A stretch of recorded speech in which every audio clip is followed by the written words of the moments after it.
So guys, finally the Nigerian military has issued a very strong warning to Asari Dokubo, who during the last election that was conducted in Rivers State, the local government election that recently took place, he came out to say that helicopters were seen flying above his house and that he has the capacity to bring them down. So the Nigerian army has finally reacted to that. But the question everyone is still asking is that, does it mean that it was really the military helicopters that were flying above Asari Dokubo's house?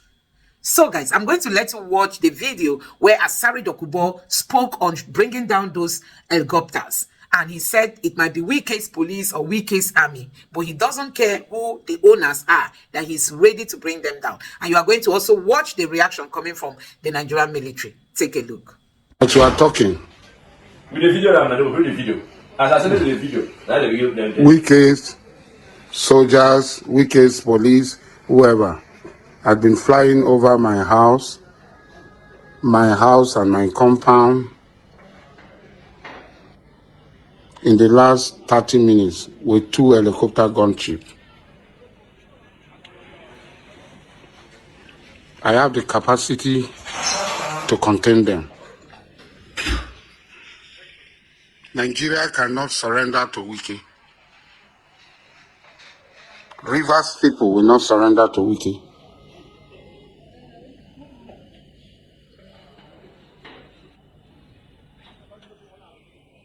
The Joe people will not surrender to Wike. I have the capacity to contain them. And the government knows that I have the capacity to contain them. As I've been containing other people. Let them tell Wike to back off. I am 60 years old. I've never been afraid of death. I've always embraced death. I'd always embraced death. So I am not afraid of death.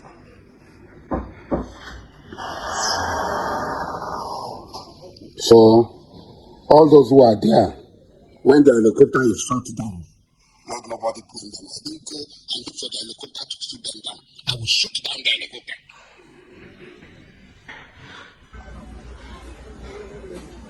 I will shoot down the helicopter. I swear by Allah that I will shoot down the helicopter. Whoever is commanding them should be warned that I will shoot the helicopter down. Enough is enough. That Tinubu will hand over Rivers State into slavery.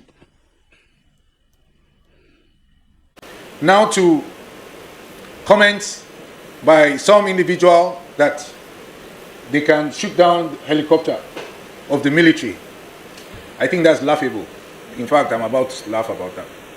And I say that because, you know, we're in a democracy and we are a professional force. We cannot just based on somebody's comments begin to do certain things and then they will now accuse the military of being undemocratic. The military is not the only security agency, force or department in the country. There are other security forces who have a role to play constitutionally when it comes to some of these issues. But I tell you that he doesn't have that capability. He's just blabbing. But I will allow the security forces that are responsible for handling such cases to take up the matter. Ours is come on the battlefield and we take you out. You should come on the battlefield and see whether we can react or not. Now to comments about welfare. I must tell you at this point that when you look at the high command of the military, beginning with the Chief of Defense Staff, General C.G. Musa, to the service chiefs, one thing the common denominator you will see or find is that all of them have operational experience. They've been in the battlefield. They know what the troops in the field are feeling. And that is why on their appointment to their positions, they knew to take welfare of the troops as priority, which they have done. I can assure you that the military doesn't play with the welfare of its troops, particularly at this time. For the Army, the Air Force, I'm sure you've heard of welfare flights. Several things have been done, which I cannot reel all of them out right now. But I just want to assure you that the military high command does not play with the issue of welfare. I know where you are going to with that question when you spoke about welfare. And it is the case of a brigadier general that was relieved of his command based on issues surrounding welfare and other misdeeds. The military is a professional force which is self-regulating. I wish I could say much more about that situation, but I cannot. And the reason is because that case is going to go before a court martial. And by the time I put words forward here now, we will be accused of certain things. And we must note that they say you are innocent until what? Proven guilty.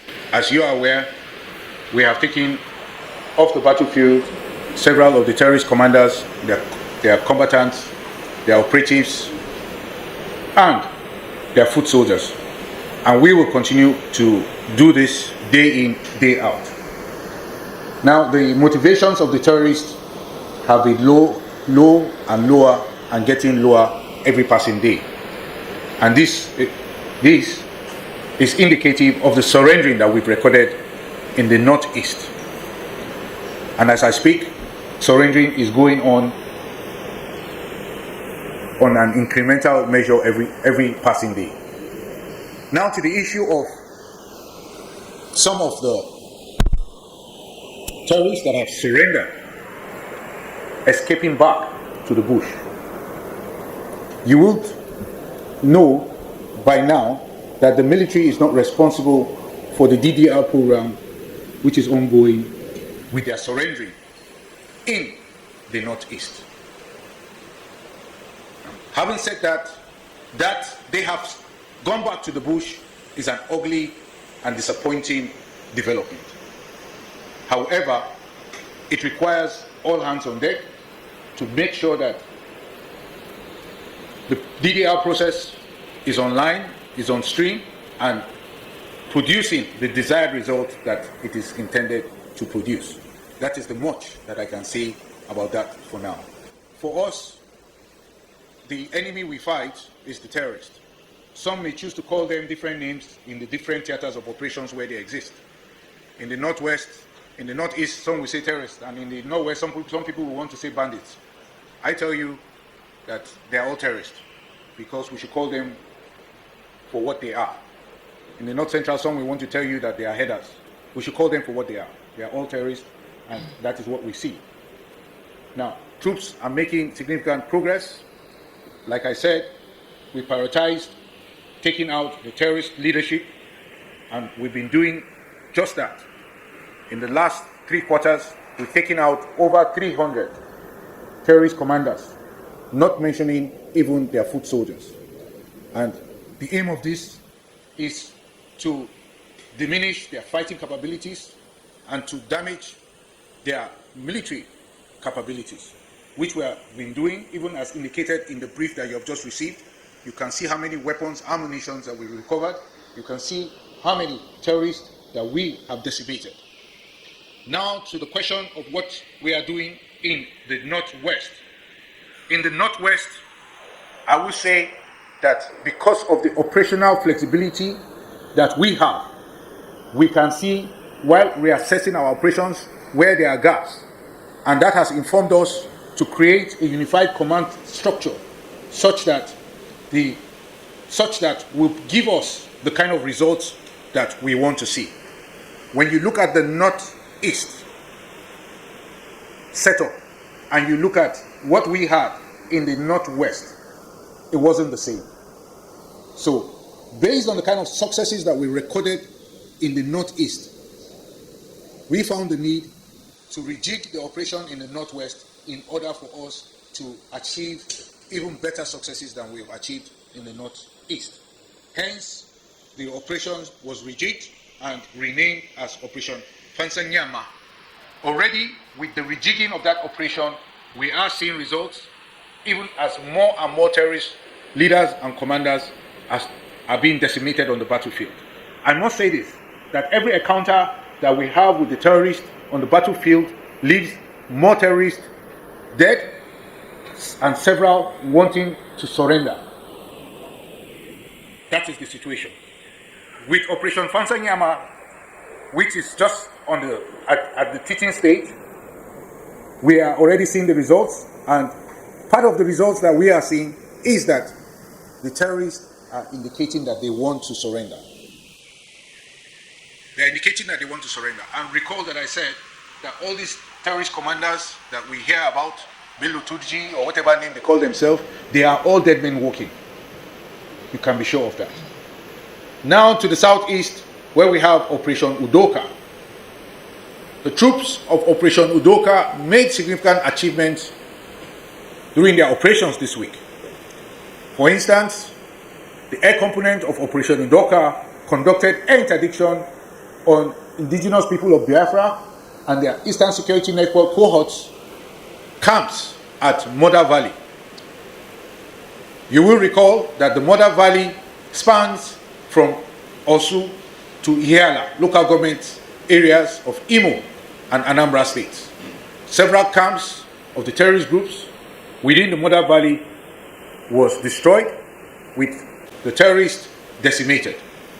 Battle damage assessment revealed that several terrorists were neutralized and their structures destroyed, including their logistic dumps. Overall, the troops of Operation Udoka neutralized 9 terrorists, arrested 21 of them, and rescued 14 kidnapped hostages during the course of operations this week. The troops also recovered 9 AK-47 rifles, 162 rounds of 7.62mm special ammunition, and over 70 rounds of 50mm ammunition, among others.